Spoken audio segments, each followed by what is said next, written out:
Hello again. I think that most people in Britain know as well as I do that our MPs are utterly out of touch with what we, as ordinary people, think and feel. This became very clear during the referendum on membership of the European Union, of course, when Parliament did everything it could possibly do, to thwart the wishes of the people. Was it always this way? I have the impression that it was not, and so I began to do a little digging.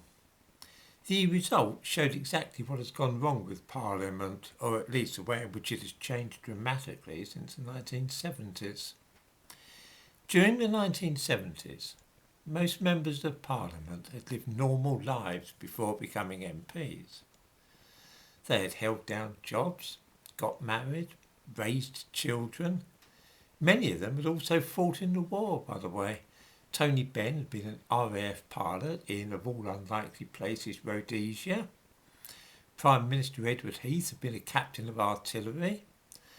Denis Healey, at one time Chancellor of the Exchequer, had been beachmaster during the landings at Anzio in Italy in 1944. Even Margaret Thatcher had been both a barrister and a chemist before going into Parliament. These were rounded people with experience of life. They knew what it was like to have families, look after children, work for their living, just like the rest of us. The jobs which MPs had held were interesting to look at in 1979. I give a link in the description to this video to a comprehensive account of the kind of jobs which MPs had held before going into Parliament. It covers the years from 1979 to 2015, and I can't find any more recent figures or statistics. However, these are shocking enough just in themselves. In 1979, 15% of British MPs had been manual workers before being elected. That meant that a sixth of our MPs had been working for a living with their hands, in factories or mines, on building sites or as postmen. The Labour Party was full of people that sort of people in those days. In 2015, just 3% of MPs had been manual workers, and today it's even fewer.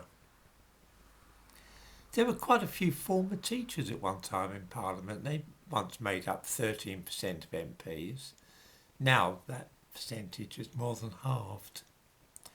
What is most significant is that over a third of MPs have never really had proper jobs at all. 33.7% of MPs in 2015 belonged to three categories when it came to former employment. 17% had been politicians or political organisers. 11.3% were white collar, a category consisting of, and I quote, union officials, public relations and charity or voluntary sector. Another 5.4% used to be journalists. And there you have the disconnect between MPs and real people. I do not know in real life a single political organiser, union official or journalist, and yet these people make up more than a third of MPs. From having a sixth of the House of Commons made up of former manual workers, as was the case in 1979, we now have a situation where more than a sixth have only ever been political organisers or politicians. There's another problem in that because we have a mad obsession with youth these days, a lot of MPs are too young to have had any real experience of life. They've not had families or worked at real jobs, and so they have no idea at all what the lives of ordinary people are like. Every day when I read about the sort of things which MPs say or the laws for which they vote, I realise how much further they have moved from what I myself am concerned about. They're a separate class now, entirely divorced from the interest of the man or woman in the street. They just don't care about the things that I care about. The only people they care about or have anything in common with is other MPs. The Labour Party are as bad as the Tories for this. I don't know if many viewers will remember the way that they sneered at the people who voted for Brexit and dismissed them as racists.